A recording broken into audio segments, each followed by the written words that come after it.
Hey everyone, welcome back to another episode of Bogey Proof. We got a special one. We got all four of us on the Bogey Proof staff here. Matt, Mike, Eric, and Joey. We'll start it off like we always do. What are we sipping on, boys? Joseph. Boys, I actually do have a beverage tonight. We're sipping on the new Michelob Ultra Seltzers. Ooh. Peach pear flavor, quite delicious. I actually recommend them. Very, very good. Eric, what about you? So, as you all know, I'm on the West Coast in Las Vegas right now, and in honor of that, I am drinking a beer from a Las Vegas brewery. It is a Big Dogs Brewing Company, and it is their craft lager. They're calling it. It's nothing special, but it's pretty good. Matt? Well, I'm still in Connecticut, but this is, I can happily say, my last episode I'll be doing with water. Dry January is almost done. I'm getting the hell out of dry January and into, I don't know what you want to call it, February, but I'll be drinking again by next week's episode. Thank God. So we made it through dry January pretty much. Last episode, water, Baker Hill Water Bottle again. Shout out, Joe. Yeah, looking forward to getting back on the grind with you boys. Mike, what are you drinking tonight? I'm back with the tequila tonight. I went a little tequila, apricot LaCroix, and then I threw a couple blackberries in there. I actually got 5 in there, so quite a few blackberries. Just an odd little concoction, but fresh fruit, tequila, soda, can't go wrong. And I know, Matt, you're in Connecticut. Eric, you're on the West Coast in Vegas. Joseph's in Florida, and I'm here in Chicago. So we are all across the map. I mean, closest, Matt and I, maybe 14 hours, 1,200 miles or so. So pretty crazy. We're all we're coming to you guys from pretty much, 4 corners of the country. So excited to be here. Speaking of kind of traveling and, kind of us being on the road, I thought it would be interesting to talk about if we were to go on a staff retreat, think a team building exercise, going to a unique location, spending some time together and, just building as a group where we want to go. Matt, if you could bring us on the Bogey Proof staff retreat, where are we headed? I think I'm going to do everybody a favor here. I'm bringing us to Aruba. We need some good warm weather, some good vibes. I mean, even out in Vegas right now, I'm pretty sure it's only like 40 something degrees, Eric.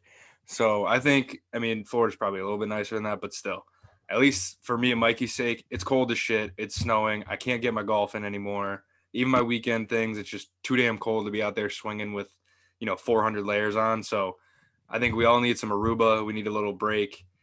Some warmth, some pina coladas on the beach. I don't know, just good vibes, reset the mental, get the creative juices flowing, content ideas, all that good stuff that I think we can get out of a nice little escape to Aruba for a week or so, maybe 10 days. We'll see what happens. Joey, where are you taking us? I was going to call an audible, but you didn't give me enough time. Oh, wait, let's go to Eric then. Let's go to Eric. I want to see what that brain's cooking up. I want to see it. For me, I think I'm gonna stay on brand here with Bogey Proof and a place that I think I have only been of the 3 of us, and that's Kentucky Bourbon Trail, doing a little exploring through Kentucky.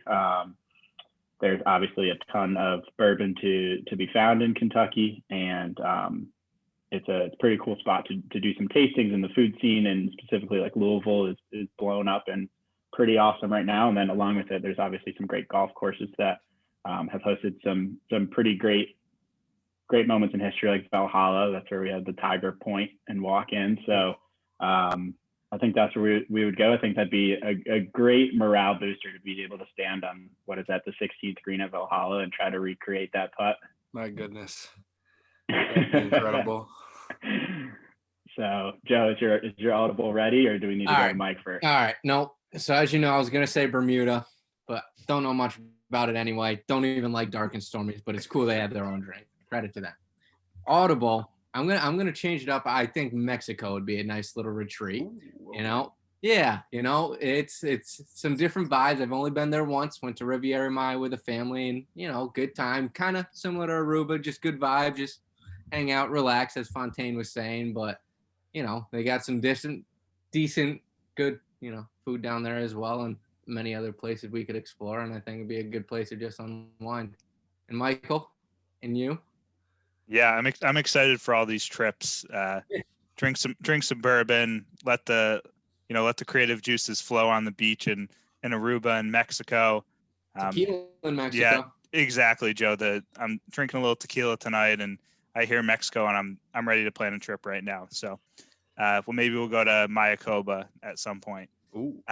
I'm going a little more of the education history route here for the Bogey Proof boys.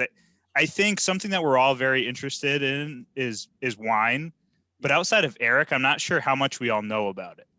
So I think taking going on the staff retreat to Southwest France, Bordeaux, I think would be an opportunity to really dive into kind of wine culture and the process of wine making and wine history, and let's go on some vineyard tours and do some tastings and really kind of dive into an area that we don't know a whole lot about, but something that we do want to spend a little more time doing. And I think moving forward, we're going to produce some content over some wine pairings and some discussions, possibly bring a sommelier on. Eric, we're going to need you to make that happen. So I think it'd just be a fun opportunity for us to learn a little bit more and spend a retreat learning something. As much as I want to drink pina coladas on the beach in Aruba and black out on tequila, and forget if I went to Makers or Buffalo Trace, after my fourth shot of bourbon, I think we're due to learn something and do a little more education. So outside of that, looking forward to these retreats. Let's kick off on kind of what happened in golf this last week. We had a few tournaments go on, a lot of great stuff in the game of golf. Matt, I know you watched the European Tour quite a bit this week in Abu Dhabi. What were your thoughts? Really tough time zone switches at least for me here in the East Coast. But yeah, I try to get as much of it in as I can. Just, like we talked about last week, just like a really good field, a lot of big names kind of getting their year started off out there. And it kind of held up to kind of our expectations we set. I mean, Rory was at the top of the leaderboard pretty much right out of the gates, leading after day one, kind of slow second round, and then retook the lead going into the final round, and ultimately kind of got chased down and, pretty well beaten by Tyrrell Hatton there. I think Tyrrell shot 6 under bogey free this last day. Just really, really good stuff on kind of a windy day out in Abu Dhabi, and I mean, really just dominated Sunday. Like, put Rory in his back pocket and just made it look incredibly easy with how I think he ended up winning by 3 or 4, at least. I think might have even been 5. But anyways, he just kind of ran away with it on Sunday and did so in really like dominant fashion. He's been playing really, really good golf the last year or so. Yeah, no, it was a fun week. And hand up, breakfast with the European Tour. We're under beta testing here. I woke up early as shit. It was like 5:45 Central Time here in Chicago. The Twitch machine was not working. So moving forward, we're going to be better. I got up and made some breakfast, nice little egg scramble, bacon, onions, peppers, some oranges, sourdough toast, like some nice Folgers black coffee. Like it was a morning and a half. But I wish I could have shared a little more time with the viewers. So be out on the look for us doing it moving forward a little bit more. I think it's tough with the time zones. Maybe we'll try to record something a little bit earlier in the week or late at night on a Friday or Saturday, just because I think that gives us the most opportunity to really connect with other people watching. So kind of up in the air on what we're going to do with that moving forward, but excited about it. Eric, I know you watched quite a bit of the LPGA Tour, the Diamond Resorts Tournament of Champions. Do you have any thoughts for the viewers on what was going on down there in Florida? Yeah, I watched most of the back 9 of the final round while I was sitting in the airport on Sunday. And I mean, it was awesome. Specifically the Corda sisters and Danielle Kang, they were just putting on a goddamn performance out there. I mean, Danielle Kang didn't think about missing a putt for all the time that I watched, and it seemed like that's what she was doing all week. Jessica Corda obviously came through with the win, and a great story there. Kind of the hot streak she came out on when she came out on the LPGA Tour with quite a few wins right off the bat, and I think this was her second win since 2015 or 16. So great to see her back in the winner's circle. But it was awesome, the performance that those ladies put on. And I know one thing, like I said, I didn't really watch until Sunday, and then they got to the 18th hole, pretty much ready to go into a playoff, and then there's just music blasting on the 18th hole. I was so thrown off. I didn't know that was coming. I was like, okay, there's a group of celebrities in front of them. Maybe they're playing the music for the celebrities, and by the time it's time for them to tee off, maybe the music will go off. And nope. I mean, Jessica Korda was dancing around the tee box. It was pretty awesome. And I was hoping that they would choose to keep the music on for the playoff as well. But it was ultimately, I mean, the time that I spent watching was awesome. And Jessica Korda capped all of the great performances off with a bomb on the first playoff hole to win it. So absolute bomb, a dagger. Yeah. It was like right in the heart, like no doubter from like 30 feet, 35 feet. Like, right. Yeah, that was a bomb for sure. It's tough to see Danielle Kang play how well that she did and not come away with the victory after a week like that. I mean, I know since making the turn on Sunday, she had a scoring record in sight for the tournament. Hadn't made a bogey yet all week. Yeah. Imagine playing 72 holes, making one bogey on like your 67th hole, and 25 birdies along the way, and not winning. You're just like, it's just not enough. 24 under with one bogey, just you didn't get it done this week. Absolutely nuts. I mean, what's her name? Jessica Korda shot 60 on Saturday or whatever, and she wasn't even in the lead after that. Like, the scores that were out there this week at that place were just insane. Like, an absolutely clinical performance by Danielle Kang, like all throughout the week, even though she lost in that playoff. I mean, just really solid golf all around. Like you said, like every 8-footer she had for par, she clearly made going, bogey free through for that long. And then, again, ultimately chased down by Jessica Korda, who shot, I don't even know what 60 is, how many under that is that course. I don't know if it's 11 or 12 under, but then follows it up with 7 under on Sunday. So like 18 under on the weekend, maybe like something ridiculous like that, to get into the playoff. And then ultimately, went on that first hole with the long putt. But a lot of, this is an interesting tournament with the celebrities in the mix, right? Like coverage was a little bit weird. The music was definitely weird on the 18th hole. Like I was watching it Saturday and I was like, wait a minute, is that just like the broad? Because like Cole Swindell was putting and they were just playing his song. I was like, oh, okay, maybe they're just doing that for him because he's a country guy. And the next group through, I'm like, oh no, that this is just what they're doing all day. Like that's weird.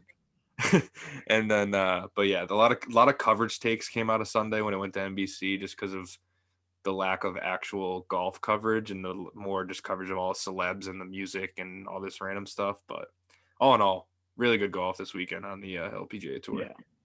And quickly too, it was nice to see Nelly Korda play well on Sunday. She was my pick for the U.S. Women's Open, and we had talked about it a little bit then when Mike and I did a little preview that she's coming off kind of a freak back injury last year. So it's good to see her kind of ramping it back up again and playing well. Agreed. Yeah, a lot of fun to watch. And the other tournament going on last week, American Express out in the Palm Desert. Joseph, your guy Sung Jae he had the lead after 2 rounds at PGA West and couldn't get it done. Hit 2 of the worst golf shots I've ever seen on the 9th hole on Saturday, and he had no shot the rest of the weekend. Yeah, he straight up chunked the hybrid. He had to drop it in the bunker, and he decided he wanted to hit it over the water. I don't know what went on, but discussion between him and his caddy, but clearly it was not the right choice and made a nice triple. It happens. But golf, did you watch much of the golf this weekend? I know Siwoo Kim ended up being the victorious out there, but did you watch much of the American Express? I didn't get to see much of it, unfortunately. I wanted to, but I just didn't have enough time. So yeah, I mean, watching highlights and like we have it on during work, but it's tough to just sit there and kind of watch anything like that. Unfortunately, realistically, you didn't have to watch much. The highest rate, the most highly rated player I think in the field was Patrick Cantlay, and he came out and shot 61 on Sunday and ended up almost winning. Like we said, Siwoo Kim got it done, and like most weeks, Tony Finau had a chance to win and didn't get it done. So realistically, you didn't really need to watch. You kind of knew what was going to happen anyways. Oh yeah, exactly. Did you see the stats they were throwing around for him on Sunday? Like I mean, he's got like 36 top tens without a win. When the next closest guy is like Tommy Fleetwood at like 14, like just absurd numbers of like being in, in the top 5 going into a Sunday without getting it done, or top 10 or whatever it was. And just like, yikes. And like, he comes out, birdies 2 of the first 4, think he's like, all right, we're rolling. Like, today's the day. Makes a bogey on a par 5. All this stuff was within the group with Siwoo Kim, who's, I think he shot 8 under or 7 under, like bogey free on Sunday to win. And you got Cantlay out in front of you shooting 61, who Cantlay made the cut on the number and then almost won when the winning score was like 24 under. So like ridiculous weekend for him. But yeah, Finau, man. I mean, issues. We got some real issues with him. I mean, Rory's kind of pissing me off the last couple of years with the way issues for him. For Rory, it's more majors and like Sundays, but like then some Sundays when he's not in the lead, he'll shoot 62 and win by 5 and like come out of nowhere. But it seems like it's in a random ass tournament. Was which he in the lead going into Sunday? Yeah, he had a 1-shot lead over Hatton, and Hatton beat him by 5. So like Rory's definitely got something going on. I don't know if it's definitely not as serious as Tony Finau is right now, because Tony Finau has some absolute demons. Like, he needs to like get hypnotized and think it's Thursday on Sundays, like something ridiculous like that. Like, he needs to take alternative measures to get over this hump, because he is like, it is not in the cards for him. Like, it's bad. Like, I think there's like last year at the Waste Management, he had 8 feet to win on 18. Webb drains a 22-footer right before him, and then he misses that and he loses in a playoff. Like, he loses every which way. And yeah, we gotta get Tony Finau like some CBD gummies or something. Just have him load up on Sunday morning and see what comes of it. Or like an Adderall. Maybe he's got to go the other way. I don't know. Like, he needs to figure something out. Like, whatever he's doing right now ain't working. I don't know. He needs to figure it out. Some sort of brain altering substance. We don't know what it looks like, but it's brain altering. So there's a lot of hot takes on social media this weekend with some of the golf and the Tony Finau collapse. I know we're making a bunch of hot takes on Twitter. Fontaine, how can the people listen into or look at our tweets or follow our Instagram? Yeah, so like I said, a lot of content last week. Big content week for Bogey Proof. We had a couple episodes with the Tiger episode, couple swing video, little tips and tricks from our guy Joey. You can find us on Bogey Proof tweets, Bogey Proof Graham, the blog site, Bogey Proof blog. Find more about Rory on there. They didn't meet my standards in the first week. We got the YouTube channel cooking with Bogey Proof, Twitch, Bogey Proof, and then our podcasts at Apple, Spotify, Amazon, iHeartRadio. I don't know, wherever else we're at, but definitely the first two. But yeah, a lot of big stuff came out last week, and we're gonna keep that train rolling, going end in January here and getting into February. Yeah, as all the big podcasters say, we're available wherever you get your podcast. Yeah, there you go. Clean mine up a little bit, church it up a little bit for me. If you want to listen, there's a spot. That's all we gotta say. We're everywhere. Yeah. And if you don't listen on any of those platforms, send us a DM and we'll send you the recording. We'll find it. We'll make it happen. Just let us know and we'll get you any sort of vessel you need to listen and bring some of our content to your ears and to your eyes. So I think a lot of what we're going to do on those social media platforms and moving forward with the content is going to be based around travel. We talked about the Bogey Proof retreat, but a lot of what we're doing kind of upcoming is related to buddies trips and golf trips. And, I'll be working remotely, and I know, Eric and Matt are taking a trip, and Joey's going to be traveling up and down the East Coast, getting to and from work. So Eric, could you kind of just give us a little highlight of what's going on in Vegas and what you're doing from a golf aspect out there? Yeah, so I'm spending a little time out here. My parents just moved to North Las Vegas, about 30 minutes from Las Vegas proper. So spending a little time here at their house, killing 2 birds with 1 stone, getting a little golf in, and also a little club management education virtually in the mornings. So The weather hasn't been too cooperative so far. I mean, last week it was in the 80s out here while I was in Virginia, and now today it was like a high of 46. There's snow, so not ideal to be spending a lot of time out on the golf course. I played 12 holes today, but the weather's looking a little better the next few days. Hopefully, early in the afternoon, get over to the range and work on some things and play a few holes in the afternoons and evenings. But I mean, all in all, can't complain. Playing golf in January still. So I will say I've played golf out here quite a bit, and it's always been in the warmer months in August, September when it's really warm and still dry, but not quite as firm as the golf course is right now. I mean, I think I hit 6 iron today that came up probably 10 yards short of a green, but it bounced 10 feet in the air and ended up on the green. So desert golf is a whole nother animal. I mean, pretty opposite of Joe, the golf that you're playing right now. I mean, on every par five, I'm hitting this like bunt 3-wood that's going like 260 as my second shot. So it's pretty great. When I say 260, it's going like 210 in the air. Yeah. And trampoline down the fairway. Yeah, really just out here to have some fun, get a little bit of golf in while I'm here. Nothing too crazy, nothing too special. Yeah, wish I was out there playing a little golf in January, but stuck in the snow. And because that's the case, I think it was the reason kind of I decided to get a house in Texas here coming up for 4 weeks, and from the middle of February through the middle of March with 3 buddies here from Chicago. Also looking forward to having them on the podcast for a friends of the program pod and learn a little bit more about their golf kind of backgrounds and lack thereof golf backgrounds, I'm going to say. But just love to, spend time with those guys and have become kind of my family in Chicago. So looking forward to bringing them on and being on this trip with them. So we're going to spend 4 weeks in San Antonio and I'll work remotely, but also kind of just spend a little time, take a Friday off when we can. And if work's not too busy, jet off at 3:00 and play 9 holes in the afternoon. So definitely looking forward to exploring a new city, playing a little golf.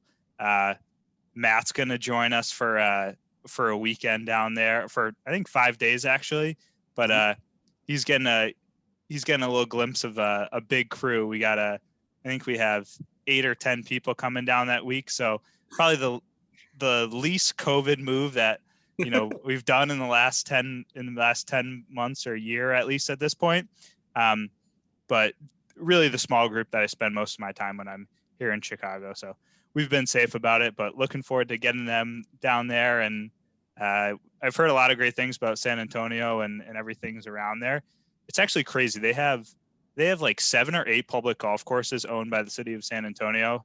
And I think 6 of them are over 7,000 yards, which is kind of crazy to think about, right? Like in New England, you're lucky to get 1 or 2 city courses, over the course of all the states combined that have that type of length. And, I just think everything's bigger in Texas, right? They have the land to do it. So interested to play a little bit of San Antonio golf and explore the city. It's going to be a good time. Matt, I know you guys are headed to Orlando, correct? You and Eric Yep. and your dad and a couple other buddies. Could you kind of give us a little preview of that trip and, what kind of content are the Bogey Proof listeners going to get when you guys are down there? Yeah, so that one is very heavy golf. My dad's been going on this golf trip with one of his buddies from high school. Probably going on like 20, 25 years now. They've been going usually early March, sometimes end of February, depending on schedules every year, but they usually go down with about 8 guys. I'm finally at the point in my life where I can afford to pay for myself to go down. So I got the invite this year. And, with COVID and everything else going on, some people's work, if they're not working from home, they'd have to take 2 extra weeks off to go down and stuff like that. So spot opened up and gave Eric a call and he was ready to hop right in. So, a lot of golf down there. I think we play 5 times in 4 days. We got a double round in there and pretty much fly in the morning and play that day. And then, play every day after that, play double round and mix. I think it might be 6 and 5 days actually, but either way. A lot of golf, a lot of content. I think me and Eric are playing together at least 2 times that week with the potential for a third round together. So, in the rounds that we're playing together, for sure we'll be, trying to get as much content out on the IG, Twitter, whatever it may be, get you guys involved in kind of the matches we got going on. Like there's a match every way possible that week. There's like a week long thing, individual. There's within your group every day, there's matches already set up, like regardless of if you want to do one or not, on top of there's always side action with, your buddies that you talk shit with or you played with yesterday. So a lot of gambling, a lot of golfing, not much else really. There's not much time for anything else. So, looking forward to just kind of getting out of the, winter in New England and kind of jumping down to Orlando to play some golf for, 4 or 5 days. Joseph, do you have anything planned as far as getting a day away from work, or any kind of courses or other kind of areas in Florida that you're trying to explore for your next few months while you're down there before you head back north? Yeah.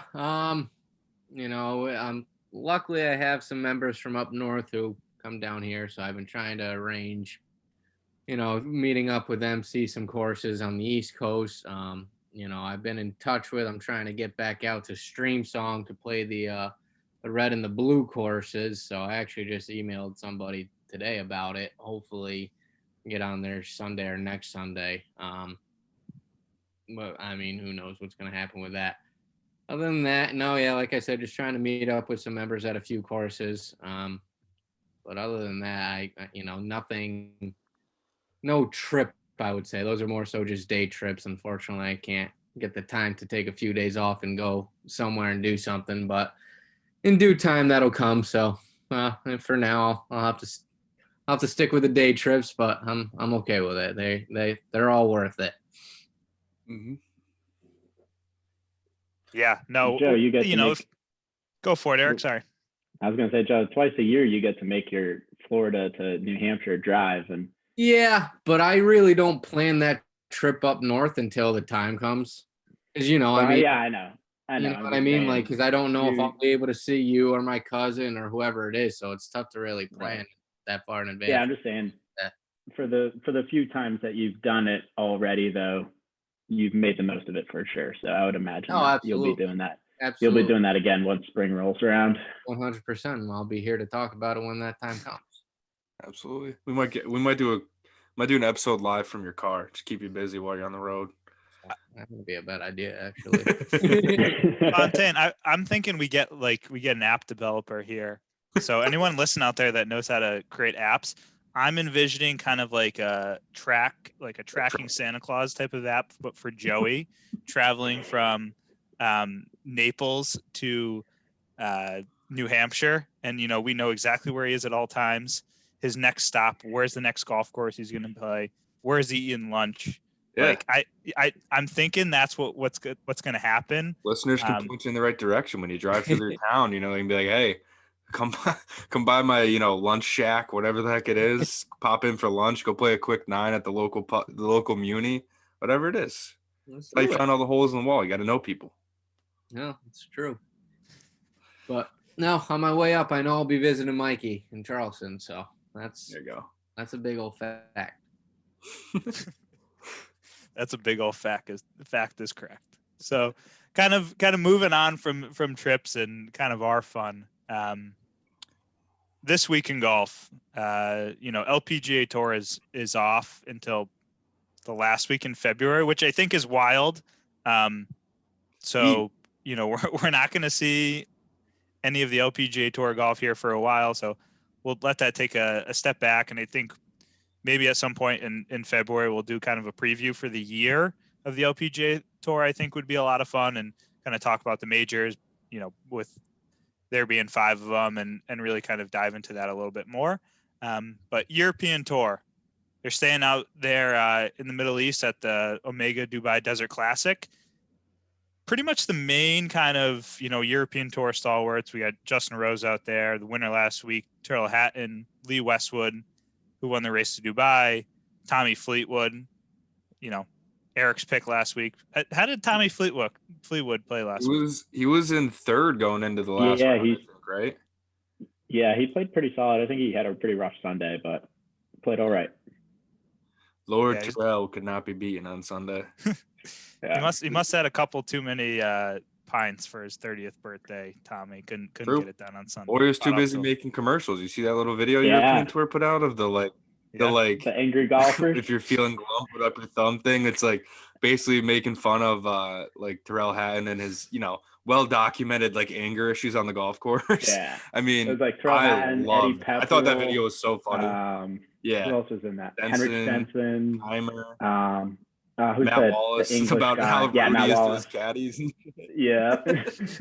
They showed a clip of him The apologizing German to like four machine. caddies. The German machine. Yeah. And Literally going down the walks line. in. It's Martin not you. Timer It's walks in, me. the nicest guy in the world. Oh man, that was honestly I think it was like 4 or 5 minute video, but it was so funny like the whole way through. I thought it was really, really good. But I mean, just to get back to the tournament and like the guys playing, like Terrell Hatton, I mean, I'm probably gonna pick him quite a bit this year based on his last 15 months of performance. I think he's won four times. He's up to like 5th in the world, I think now too after that, right? Really good golfer, even though he's got clearly some anger issues. Like he has some of the most relatable, funny clips that always end up on Instagram of like, he swings and he's like asks his caddy, he's like, "Is that the worst golf shot you've ever seen?" And the caddy like bros is like, No. Answer the fucking question. Like, was that the worst golf shot you've ever seen? Like, or like, oh, there's a nice flight on that one. Too bad it's 30 yards left. Boomerang the 7-iron into the fescue. Like, the guy's just full of content. We gotta get more eyes on him, the better, I think. But kind of rogue with like Morikawa, Casey, and some of the American guys going over there too that weren't in was Abu Dhabi last week. I can't remember the name of the tournament last week, but they weren't over there last week, and then this week they're skipping Torrey to go play over there. So, guys like Colin Morikawa and Paul Casey are getting some pretty big checks for that one. Yeah, and outside of pro golf, and we'll kind of get to Farmers Insurance Open in a little bit, and we're going to talk picks and kind of golf course and everything. But I thought it was pretty cool. They had college golf on this week on Golf Channel. I know Matt and I got an opportunity to watch a little bit in the background here while we were working remotely. And we watched the Southwestern Invitational was being played in Southern California. Like we kind of already spoke about, weather wasn't great. It was in the 40s to the 50s out there. I think it was in Westlake Village. And there were some wild fits. I saw some guy from San Diego State who had a winter hat on and then his hat like halfway up. Like the Like the over cap the pom-pom on top. over the pom-pom. It was a ridiculous look. So I don't know who's dressing these kids, but that was an issue out there. But it was a lot of fun to see college golfers out there on TV. From a bunch of Division III golfers, kind of in this group. That would have never happened, and I'm glad it didn't because you would have saw some exposed. Shit. Yeah, I would have been exposed. My lack of golfing ability would have been known to the entire world. Yeah.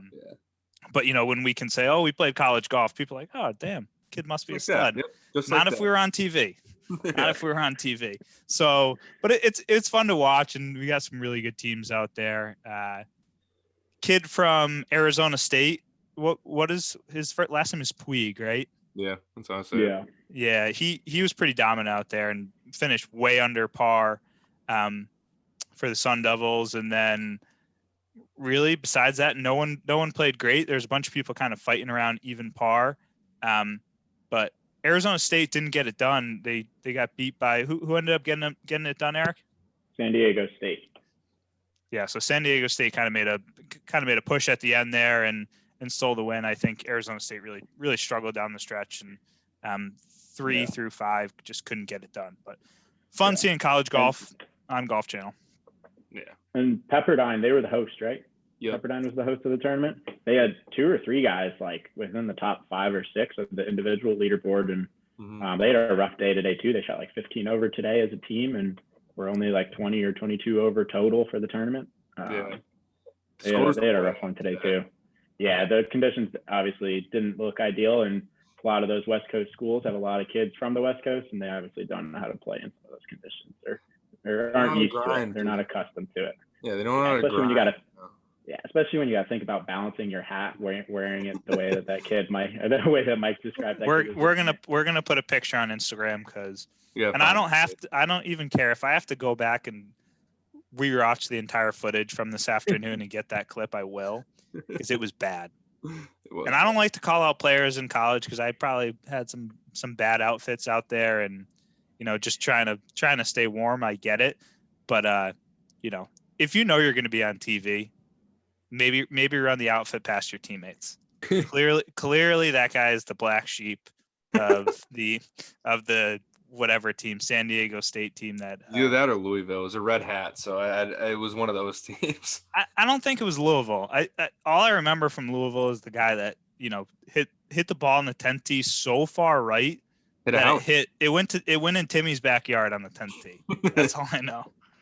So it went in the pool. It went in Timmy's pool. So, then he picked up an iron off the tee and figured out how to play the hole. And I think he made a double. But yeah, fun watching college golf, and hopefully they do a little bit more. I think they kind of do it with the skeleton crew of not too many people out there, not too many cameras, which I think is fun, right? You kind of get a little more authentic coverage, and you really all you see is golf. Not too much else going on out there, so a lot of fun. But kind of moving on to the big boys, head a little bit south in San Diego and in La Jolla. Farmers Insurance Open, big golf course here. Torrey Pines, playing both of them, playing the north and the south. South is the more championship golf course where the U.S. Open is going to be held later this year. Longest course on tour, like 77 plus. So definitely a really tough golf course. But over the years, I think we've seen some good scores too. I think we always talk about how tough the golf course is. If the conditions are benign, the PGA Tour players tear it up. So it's going to depend on what the wind looks like, and do we get a little bit of weather in San Diego this week. But yeah, looking forward to some of the views and a couple interesting things. As far as the players kind of making, their debut this week, or, Brooks is not making his debut. He played last week, but he really struggled at the American Express. He's kind of going to come out, I would say, as a debut without a coach this week. Matt, could you kind of fill us in on what's going on there? I know, Brooks Koepka hasn't been great the last couple of years now. What's he working through? Yeah, so last year was really the injury, right? It was his wrist. Had a bunch of issues with that. Tried playing through it. Didn't want to miss the majors. You know how kind of Brooks, his mindset is pretty well documented these days, of just kind of like, just feels like he's mentally kind of above most of the people on tour. So he kind of just tried to play through it, and over the offseason kind of gave in. It was like, I got to get fixed. I don't know if he actually even had surgery or if just the time off was enough to get it back together, but says he's 100% healthy now, ready to roll, and then kind of came out and laid an egg last week at American Express with, a somewhat weaker field in comparison to, the majors and the bigger tournaments that he's kind of known for winning and being in the mix at.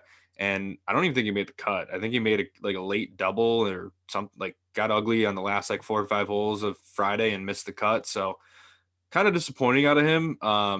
You just kind of, based on the way he kind of really dominated majors specifically for that 2-3 year window, you just expect more. I don't know if that's unfair to expect more out of him, but he kind of talks a lot. So you kind of got to back it up when you run your mouth like he does. So I don't know what to expect out of him, but I would expect coming to a kind of a big boy golf course and a big boy venue, big tournament like this week, this is kind of more where it's up his alley, and I would expect big things. And if he lays another dud this week and misses a cut, or, is kind of all over the place, kind of got to start worrying, or maybe not worrying, but wondering when he's actually if he actually can get back to that form, or if all this talk he's been talking the last couple of years with his majors is going to be unfulfilled, and he's kind of going to just have a 2-year flash in the pan, similar to what Jordan Spieth looks like happened. So, interesting to get your guys' thoughts on Brooks. I just think he talks so much. He unfortunately put this kind of pressure and expectations on himself, and it's like, eventually you got to start at least contending or being in the mix and stop missing cuts and just having no say in a golf tournament. Yeah. Joey, what do you think? You got any more on Brooks? No, I agree with that. I agree with all of that. I mean, I think it's only a matter of time before he figures it all out again. I think he's way too good of a golfer to not get back, not get back into shape and contend. But I mean, like you said, if you're gonna talk all that smack, you better at least make a cut. Yeah. And somewhat contend, so you have somewhat of a say. But I on another note, I mean, I saw he was testing out new gear, so maybe that's kind of a factor. I mean, I don't want to say that's a factor, but it could be. Could just be part of the process. But I think he'll be there. He'll be back up on the top relatively soon. I don't he's always been a little rogue with his gear. He's never. I mean, I don't think he's ever had a club deal with anybody, has he? Wasn't he with Nike? Since Nike. Well, yeah, since Nike, and that's been what, 5 years. Yeah, I honestly respect that move. He had that Nike Vapor like driving iron, that three black iron. Yeah, I think he still uses it. Honestly, he had that thing forever. Yeah. I mean, he split with Claude this past week too, right after the American Express. Yeah, So he's just going. He may just be doing a full reset. Maybe that's what he needs. Maybe he listened to us talk about Jordan and was like, you know what, that reset sounds pretty good. I'm gonna fire everybody. I'm gonna get new clubs, and I'm gonna figure this shit out. Speaking of Jordan, he is playing this week. Dude, do you see what it is for him to get a top 20 like odds? It's like plus 800 for him to finish in the top 20. It's like plus 450 for Brooks to win a major this year, and Brooks is playing like shit. Wow. Like Jordan's getting no respect. Not that he's been playing so bad he doesn't really deserve it from a betting perspective, but this is his year. I'm calling it now. Jordan Spieth needs to come back. You think he makes the cut this week, Joe? What's that? Fontaine, what'd you say? You think he makes the cut this week? He does. You think he makes the cut? All right. Make the cut, not winning. No, I think he needs to win this year. I don't think he wins a major, but I think he's going to be in contention in the Masters. I see it. I feel it. I'll give you that one. He'll finagle it around there. I think he's actually going to play well this year at the Masters at least. And like I said, I see a win coming in his future. Don't know why. The way Jordan Spieth hits his driver, I don't think he's ever making a cut at Torrey Pines. Yeah, no. This might be the worst setup for him possible. That's why I don't think. And he's then got to go and putt on Poa annua. He's gonna get bad at that all week. He's got to shoot 62 on the North course because there's no way he breaks 75 on the South course. If Joey thinks he's gonna make the cut, I would bet equal odds that he makes the cut is that he hits one in the ocean at some point this week. I would bet that. All right. We'll chat logistics and numbers a little bit later, Joe. But I don't know what hole it is, but I know there's a couple tee shots out there, especially on the North course, even though it's the easier one, where just the way Spieth operates, he'll make like 3-4 birdies in a row, and then he's gonna hit one off the cliff. He's gonna make an 8. He's gonna make an 8, and then he's gonna shoot even par on the front 9, and we'll be like, what the shit just happened? That's just the way he works. So I'm excited to watch Jordan Spieth. I think it's must watch golf when he plays, absolutely. Just because he just like has no idea where the ball is going, and he either can make everything he putts or not even hit the hole. So I'm excited to watch him. I think he's in the featured group, isn't he? I think him and Phil and Xander are the featured group. Love that. I mean, talk about volatile, though, to get to Jordan's game. Like you said, must-watch TV. I mean, the last year or so, every round is like 4 to 5 birdies, at least 1 double, and like 3 putts. Like after making, 80 feet of putts on the previous 6 holes, and then like 3 wiggles, like 6 in a row. Yeah, Phil, Xander, and Jordan Spieth featured group, 12:30 Eastern time on Thursday. Must-watch appointment television, one might say. I wonder where Jordan Spieth stands on the last season statistics of least amount of pars made. Got to be close. He does not make pars anymore. Yeah, I bet you. I don't know if he's north or south tomorrow because today's Wednesday, right? Jesus. Today is Wednesday. Yeah. I bet you. Hits one out of bounds within like the first 6 holes, but is even after those 6 holes. Like even if it's south, much harder course, I bet you birdies like 2 out of 3, start right out of the gate, get everybody all excited, then boom, into the ocean, double, like tournament over. He tends to make his like big numbers. He'll like triple like a 160-yard par 3. Yeah. Just like out of nowhere, just make a quick 6 on a par 3. Yeah, he can ping him out of the bunker. God forbid he hits one in the bunker, he could skull one.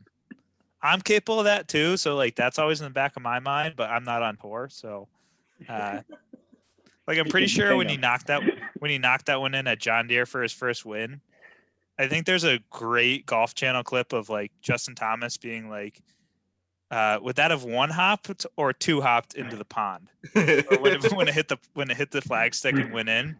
And then when he made the one at Travelers too to win that one in the playoff, like that one had some heat on it too. Aggressive with the bunker shots.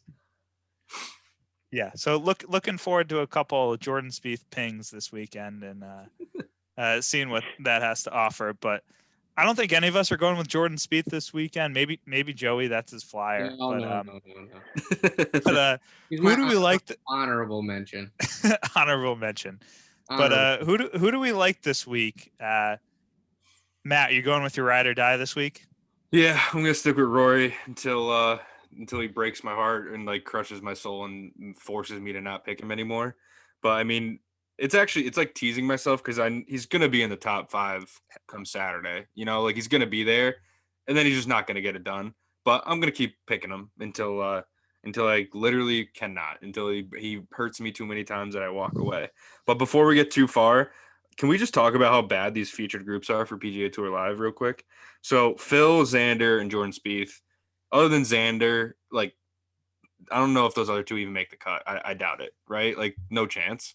Phil's been awful for the last like year, and we just went all over Jordan. Terrible. Xander will play well. And then the second one, Patrick Reed, Bubba Watson, and Ricky Fowler. I can't watch any of those. I'm gonna have to watch the Xander feed and just black my TV out when the other two walk up to the ball. Those are terrible Thursday groups for such an awesome field this week. You got to find better pairings to put out there. Like Rory Brooks are playing together. Like, how do you not have them in one of those groups? They're in the Friday schedule, but Jesus, Thursday is tough to watch. Maybe they're only doing featured groups on one of the courses. Oh, that's definitely what it's going to be. They're definitely not going to have all the cameras on the North course. That's stupid. Yeah. That's stupid. Well, whatever. I'll watch Jordan just be a disaster then. That's fine. All right. Yeah. Sorry. Back to my picks. Rory, I'll pick him this week, and then I'll go like honorable mention, or like if I were to pick a guy like top 10 or whatever. Big Leash. I think he won here last year or the year before. Yeah. Going out on a limb and picking the defending champion. Yeah. That's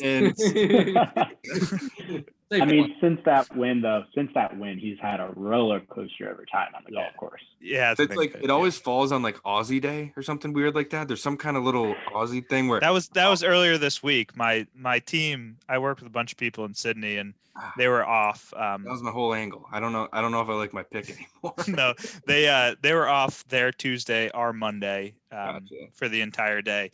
That was when I sent you that screenshot of that email from those fuckers in Australia. Oh, the KPMG folks hollering. Yeah, trying to get shit from me. I'm like, working on Aussie Day. What's going on over there? No, I told them to calm down, back off. That's what I told them. So I told them we'll chat next week. Circle back. We'll table this offline.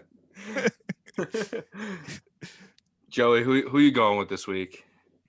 I kind of like John Rahm. I don't know why. He dominates this place. That's probably why. Yeah, exactly. You know, I feel like he just plays well here. Got a new staff deal with Callaway. So, is this his debut with them, or did he play yet? Already? No, he played at Sony. It was the debut. That's where it was. Yeah. I saw he was testing a new Odyssey 2-ball putter out. Yeah. Yeah, I know. I guess that's just more similar to the. It's not a bulky one. I like it. It's a really thin. They cleaned them up a little bit. Yeah, I think it's like a prototype. Yeah. Okay. Yeah. Either that, or I thought the OG that they just dropped, which are freaking money. I kind of want one of those. Yeah, but I'm gonna go with Johnny Rahm. I'm feeling good about him, and then my obviously honorable mention, Sung J M, at least top 10 easily. At least, yeah, he's not even a question. Not even a question. Eric, what about you? I'm going Matthew Wolff this week. California boy. I think golf course sets up well for him. Obviously, as everybody knows, he smokes the ball off the tee and pretty good ball striker. So long as he doesn't get in too much trouble around the greens, I think he'll play pretty well. I think he played pretty well here last year, and it was one of his first professional tournaments. So probably got some comfort here. He's probably played Torrey Pines quite a few times. He grew up just north of San Diego, the San Diego area. So Matthew Wolff is going to be my pick to win this week. And then other than Matthew Wolff, I saw Adam Scott's name, and I think he's always one of those guys that just comes out of nowhere and surprises everybody. And I think a classic golf course like this fits his eye. And I mean, Adam Scott can play any golf course, but Adam Scott is going to be my sleeper pick. Maybe he pulls off a top 20, top 10, something like that. I think I like Adam Scott this week as well. He's got some new looks this year too. He looked well. He looked finally figured out the colors. You know, the colors were bad the last year or two. A lot of he's wearing a lot of brown and yellow. A lot of brown and like olive green, like just bad colors the last year. Me olive green. That's Mikey's color. Yeah. Eric, were you wearing olive green? Were you wearing olive green today, Eric? Out there on the course? Wearing some olive green pants. Listen. Yeah. So shut your face down there in Florida about olive green. I'm just saying that's your color. You wear it well. I'm giving you a compliment. Listen, olive green has its time and place, but Adam Scott did not blend his colors really well. It wasn't that it was like he'd wear the olive green with the brown. Like it's like you gotta give me something. He wasn't doing it well, and he would wear pleated olive green paint. Yeah, that was the pleats too. I forgot about that. Was bad too. But he was just. It doesn't matter what the color was. He wasn't doing it well for like the last 18 months. Yeah. Except for the shoes, he's always doing well with the shoes. Mm-hmm. And the golf swing. Golf swing's pretty. Yeah. Yeah, not bad golf swing. Mike, who are your picks this week? Yeah, I like all those picks. I'm kind of in line with Matt and Joey as far as picking someone who's won here before. I think my guy's Jason Day this week. Kind of someone who's been up and down really for almost 5 years now. Has shown some decent golf as of late. Won here in 2015 and then again in 2018.